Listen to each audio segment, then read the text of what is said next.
안녕하십니까. 온라인 서저리의 김경원입니다. 오늘도 수술 영상과 함께 여러분을 만나도록 하겠습니다. 78세 남자 환자분이고요. 이 환자분이 오신 것은 사실은 21년 3월 달인데 내원할 당시에 이미 좌우측에 상당히 많은 임플란트를 가지고 있었고, 환자분이 우측이 상악과 하악에 치주가 많이 안 좋아지면서 치아가 많이 흔들리고 통증을 호소하고 계셨습니다. 그리고 물론 남아있는 임플란트 중에도 조금 문제가 있었지만, 있는 부분도 있지만, 일단은 환자분이 상악 우측과 하악 우측을 치료하기를 원하셨고요. 그래서 사실은 먼저 치료 계획에서 하악에서는 우선 43번부터 47번까지 롱브릿지가 되어 있는 것을 제거를 하고, 이때 마침 같이 48번을 제거를 하고, 이 부분에 임플란트를 3개를 심으면서 특히 이 43번 부위에는 저희가 오스빌더를 통해서 GBR을 시행했습니다. 그래서 이 영상은 이미 지난 6월 달에 한번 온라인 서저리에서 소개해 드린 적이 있고요. 이번에는 상악 부분에 대해서 말씀을 드리겠습니다. 그래서 상악 부분에 대한 치료 계획은 일단 현재 치조가 많이 안 좋아져 있는 14번, 15번, 16번 3개 치아를 발치를 하고요. 그 다음에 사실 사이너스까지 잔존 치조의 높이가 높지 않아서 라스키트를 이용해서 사이너스 그라프트를 시행할 예정입니다. 그래서 지금 현재 치아는 3개지만 실질적으로 앞뒤에 있는 보철물, 그 다음에 이쪽 캐나인의 루트 방향 등으로 인해서 3개의 임플란트를 심기에는 좀 좁다고 인식이 돼서 일단은 2개의 임플란트를 식립할 예정이고요. 또한 나중에 CT를 보여드리겠지만 13번 치아 같은 경우 페리피칼 리전이 심해서 이 부분에 대해서는 에피코엑토미를 통해서 일단은 현재 전치부에 있는 이 롱브릿지를 오랫동안 쓸 수 있도록 해서 엔도 치료를 하고 에피코엑토미를 시행하기로 그렇게 치료 계획을 세웠습니다. 예, 그래서 지금 보시면 2021년 5월 달에 하악 구치부에 이와 같이 3개의 임플란트를 식립을 하고 43번에 대해서는 오스빌더를 이용해서 GBR을 시행하고서 약 한 달 후의 모습이고요. 상악은 아직 발치를 시행을 하지 않았고, 이후에 이제 14번, 15번, 16번 3개의 치아를 발치를 하였습니다. 발치를 하였고, 그 다음에 발치하고 나서 이제 13번 치아에 대해서는 저희가 에피코를 예상을 하고 일단 엔도를 해놓은 상태입니다. 근데 지금 보시면 이제 나중에 CT에서 보겠지만 캐나인 루트가 상당히 디스탈 이렇게 많이 휘어 있는 걸 보실 수가 있습니다. 그래서 저희가 이제 수술 전에 CT를 다시 찍어서 확인을 하였는데요. 상악 우측 치아가 미싱된 부위에 뮤코잘 시크닝이 상당히 있는 걸 볼 수 있지만, 실질적으로 맥셀의 오스티움 자체는 잘 유지가 되고 있어서 사이너스 그라프트 하는 데 있어서 특별히 문제가 되지는 않을 것 같습니다. 그래서 이와 같이 지금 구치부에 15번, 16번이 미싱된 부위에 사실 잔존 치조골이 얼마 남아있지 않은 그런 상황을 보실 수가 있을 것 같고요. 여기서 보시면 지금 13번 치아가 지금 보시면 CT에서 보면 에이펙스 부분이 어떻게 보면 버칼본의 바깥쪽으로 이렇게 나와 있는, 그래서 사실 어떻게 보면 환자분이 피스출라도 가끔씩 생겼던 것 같고, 이와 같이 해서 에이펙스 쪽이 이미 익스터널 리조프션도 좀 있는 것 같아서 이 부분은 일단은 현재는 브릿지를 제거할 수가 없었기 때문에 PFM 브릿지가 있는 상태에서 엔도를 하고 이번 수술하면서 같이 뿌리를 좀 잘라주는 치근단 절제술을 같이 시행하기로 계획을 하였습니다. 네, 이와 같이 저희가 라스키트를 통해서 코아드리를 이용해서 라테랄 윈도를 형성을 하고 뼈 이식을 하고 그다음에 임플란트를 심는 것을 계획하였습니다. 네, 지금 보시면 이와 같이 본그라프트 시행을 하고 라스키트를 이용해서 사이너스에 어프로치를 해서 2개의 임플란트를 식립하기로 계획을 세웠습니다. 예, 이미디어트 포스트오피 상태로 수술 도중에 뒤쪽에 있던 임플란트 보철물 자체가 좀 탈락이 돼서 크라운은 제거가 된 상태고요. 지금 보시면 캐나인의 루트를 디스탈 쪽에 완전히 잘라냈고, 그 다음에 캐나인 루트로 인해서 실질적으로 공간이 크지 않아서 최후방 구치에 있는 임플란트의 보철물을 고려해서 이와 같이 15번, 16번 2개의 임플란트를 식립을 하고 뼈 이식을 시행하였습니다. 그래서 수술 후에 CT의 모습입니다. 15번 치아와 16번 치아의 라테랄 윈도우를 형성해서 사이너스 그라프트를 시행을 하였고요. 지금 보시면 15번 치아의 모습이고요. 예, 그 다음에 16번 치아에도 보면 이와 같이 해서 본 그라프트를 시행한 모습입니다. 지금 보시면 수술하고 약 한 달 반 정도 지난 후에 16번, 15번의 모습입니다. 그래서 실질적으로 뮤코잘 시크닝은 아직은 남아있지만 사이너스 내에 특별한 합병증 없이 잘 치유되는 과정에 있었고요. 그 다음에 약 5개월 후에 세컨 서저리를 시행을 하였고요. 그 다음에 수술하고 대략 한 8개월 후의 모습으로요. 저희들이 상하계 보철물을 장착하고 나선 한 로딩한 지 한 2달 정도 된 후의 모습입니다. 그리고 하악에도 이와 같이 보철이 장착이 돼 있어서 현재로서는 뭐 환자분이 처음에 오셨을 때 치과 컴플레인 해결이 됐고, 사실 기존에 다른 치과에서 했던 임플란트라든가 치아는 일단은 현재로서는 그대로 유지하는 거로 해서 치료가 어느 정도 좀 마무리된 상태입니다. 예, 이제 수술 영상을 통해서 여러분들을 만나 뵙도록 하겠습니다.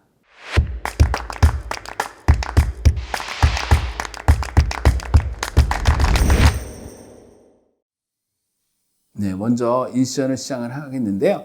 크레스탈에서 약간 팔라탈로 치우치게 인시전을 하고 있고요. 이러한 경우에 따라서는 저거는 이와 같이 메스를 뒤집어서 디스탈 쪽에서 앞쪽으로 오면서까지 인시전을 하고 있고요. 그 다음에 캐나인을 저희가 에피코엑토미를 할 거기 때문에 버티컬 릴리징을 앞쪽으로 했습니다. 캐나인은 매지알 쪽에 두었고, 그 다음에 플랩을 엘리베이션 하고 있습니다. 네, 같이 플랩을 엘리베이션 하고 실질적으로 뒤쪽에 이제 발치한 부분이 아직은 좀 힐링이 덜 돼서 플랩을 좀 제끼기 어려운 면이 있는데요. 그래서 하다 지금 수술 도중에 그 크라운 뒤쪽에 있던 보철물이 빠졌기 때문에 그걸 제거하고 플랩을 엘리베이션 하겠습니다. 그리고 지금 보시면 이와 같이 캐나인이 에이펙스 쪽이 사실은 바깥으로 노출이 되어 있습니다. 알베올럽에서 노출되어 있고, 그래서 그래뉴루션 티슈가 바깥쪽에 있는 뮤코페리아살 플랩과 어디전되어 있는 부분이라서 그 부분을 다 제거하고 큐렛으로 완전히 그래뉴루션 티슈를 제거를 하겠습니다. 이와 같이 그래뉴루션 티슈를 전부 제거하고요.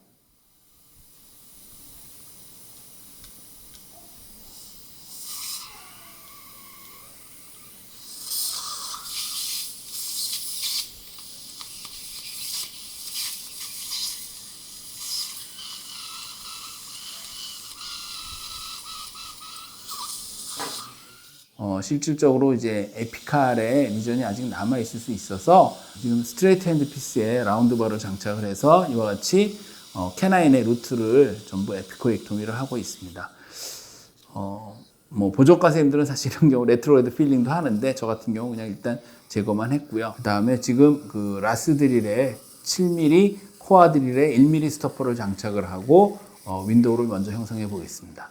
저희들이 이제 위치에 따라서는 조금 라스드릴 할 때 억세스가 어려울 수가 있어서 잘 리트렉션 하시고, 지금 보면 라테랄 좀 월이 좀 두꺼워서 1mm 갖고는 안 될 것 같아서 2mm 스토퍼를 장착을 했습니다. 예. 아까 인덴테이션 좀 부분을 드릴링을 하고 있습니다.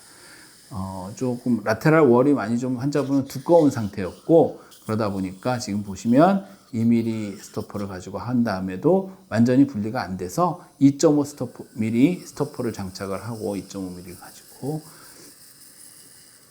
이와 같이 라테랄 윈도우를 형성을 하고 있습니다. 직경은 7mm짜리 코아 드릴을 사용을 하였습니다. 그래서 지금 보시면 윈도우가 형성이 돼서 지금 보면 윈도우 이렇게 움직이는 걸 보실 수가 있고요.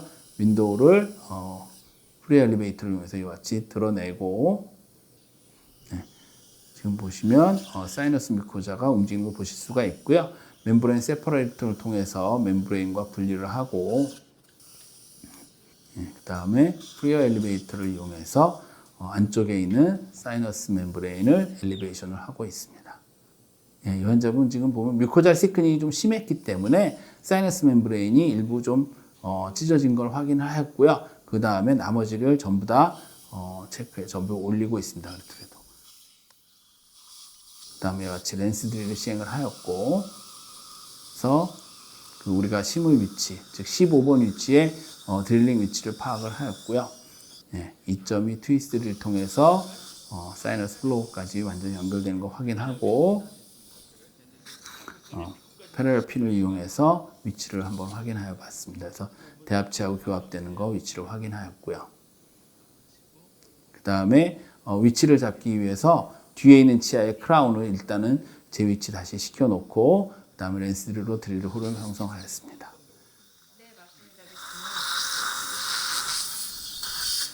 그래서 다시 패러럴 핀을 꽂아서 우리가 식립할 위치, 뒤 치아의 이제 크라운의 형태하고 위치를 해서 고려를 하였습니다. 네, 그 다음에 직경 3.5에 원투투 테이퍼 드릴을 이용해서 지금 형성을 하고 있고요. 네, 테이퍼 다음에 역시 마찬가지로 3.5의 원투투 테이퍼 드릴을 가지고 드릴 홀을 형성을 하고, 네, 테이퍼 패러렐 핀을 꽂아서 대합치하고 관계를 다시 한번 확인하였습니다. 그리고 뎁스 게이지로 다시 한번 제가 잔존 치열의 높이가 어느 정도 확인을 하고, 후방에는 지금 4.0의 10mm를 풀랭스는 하지 않고 딜링했습니다. 그리고 지금 보시면 알로제닉 본 슈어우스하고 그 다음에 보바인 본인 에이오스를 이용해서 그라프트를 준비를 하였고요. 먼저 호스트가 닫고 있는 슈어우스를 이용해서 그라프트를 먼저 시행을 하였습니다. 네, 그 다음에 그 상방에는 에이오스를 가지고 성공했습니다. 사실 라스 드릴이 직경 7mm가 되다 보니까 조금 좁은 경향은 있는데요. 그래서 이와 같이 해서 본 그래프 시행을 하고, 그 다음에 TS3 BA 서피스 직경 4.5의 10mm 임플란트입니다. 식염수로 충분히 수화를 임플란트 표면을 적신 후에 이와 같이 임플란트를 식립을 하고 있고요.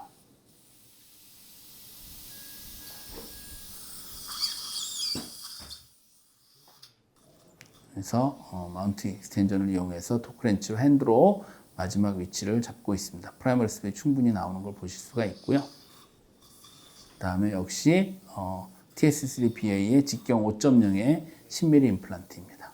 그래서 후방엔 5.0을 식립을 하였고요. 그래서 앞쪽에 캐나인의 루트가 상당히 디스탈로 가 있기 때문에 좀 피해서 이와 같이 15번, 16번을 식립을 하였습니다.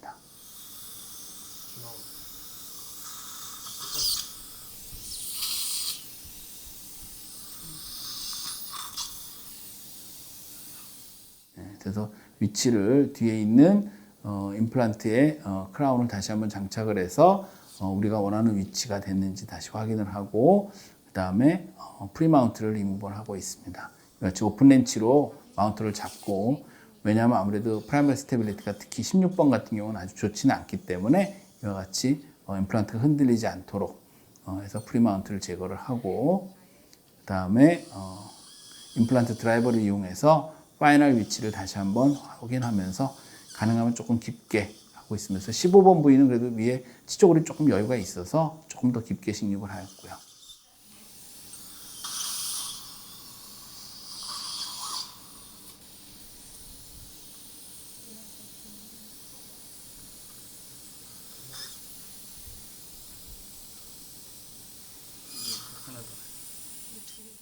각각의 ISQ를 측정해 봤습니다. 그래서 16번 같은 경우는 아무래도 프라이머리 스테빌리티 좀 떨어져서 46 정도 좀 작게 나왔고요.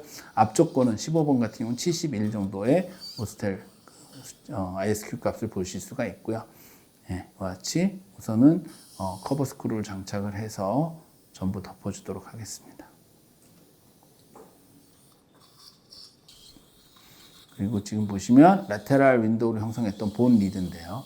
본 리드를 원래 위치로 가지 않고 지금 보면 16번 치아 임플란트의 버컬 쪽에 아무래도 본 디펙트가 좀 있기 때문에 그 부분에 그 오토지니어스 본 블럭 같이 해서 놓고, 그 다음에 그 위에 에이오스를 좀 더 덮어서 확실하게 본 그래프트 시행을 하겠습니다.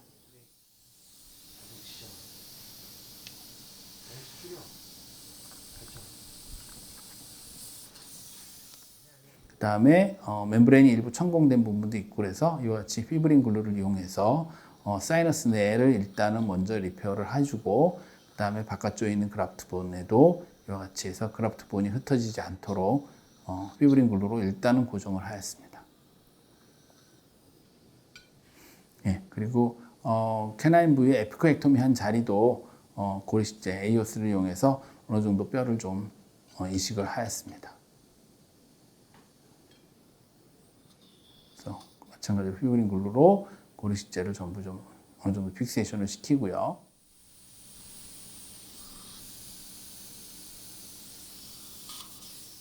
오스 가이드를 시행하기 위해서 지금 종이로 된 템플레이트를 가지고 위치를 한번 확인해 보고 있습니다. 그래서 대충 어느 정도 크기로 하면 되겠다 생각할 정도로 하고, 거기에 맞춰서 오스 가이드를 트리밍을 하고,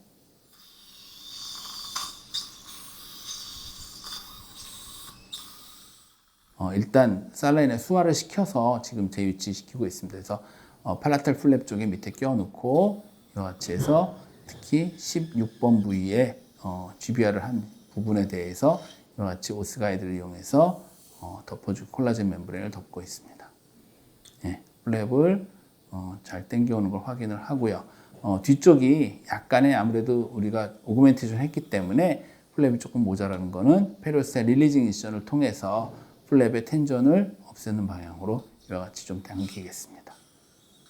그래서 플랩이 충분히 텐전 없이 당겨오는 걸 확인하신 후에 봉합을 시행하면 되겠습니다.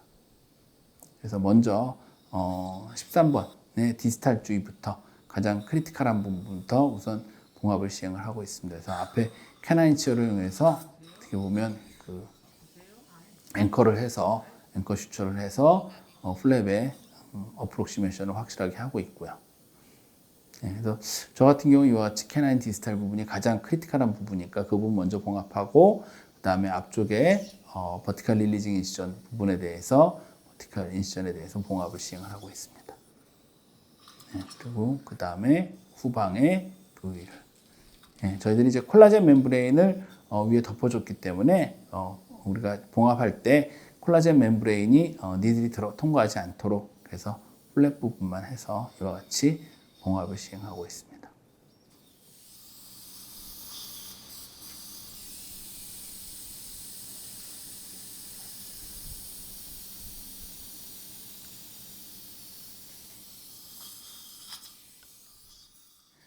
봉합이 전부 마무리된 상황이고요. 오늘 보여드린 동영상은 저희들이 이제 라스키트를 이용해서 어떻게 보면 그 라테럴 윈도우를 형성을 하였고요. 수술 동영상에서 보셨듯이 술전에 보면 상당히 사이너스 멤브레인이 좀 시크닝이 있는 것 같습니다. 그래서 시크닝이 있는 경우에는 아무래도 패솔로지가 좀 있으니까 간혹 좀 천공이 발생할 수 있고요. 그래서 사이너스 멤브레인 천공이 된 건 지난번 시간에도 보여드렸지만 피브린 글루를 통해서 충분히 리페어가 잘 될 것이고요. 그 부분에 그리고 그 다음에 버컬에 뼈가 좀 없는 부분에 대해서는 저희들이 라스키트를 통해서 코아드릴로 만든 라테럴 윈도우의 그 본 리드를 원래 위치로 돌려놓는 것이 아니라 이와 같이 16번 치아의 버컬 쪽에 좀 디펙트가 있는 부분에 그 제노그라프트를 이용해서 보바인본, 에이오스를 가지고 그라프트 할 때, GBR을 할 때 그 부분에 더 보강할 수 있도록 오토본 같이 그대로 블럭을 써서 그라프트를 시행을 하였습니다. 그리고 콜라겐 멤브레인을 통해서 어느 정도 GBR을 형성하고 수술을 마친 상태입니다. 앞에서 보여드렸듯이 수술 후에 현재 한 8개월 이상 지난 상태에서 보철물 로딩하고 특별한 문제 없이 잘 힐링되고 있는 케이스가 되겠습니다. 예, 시청해 주셔서 감사합니다.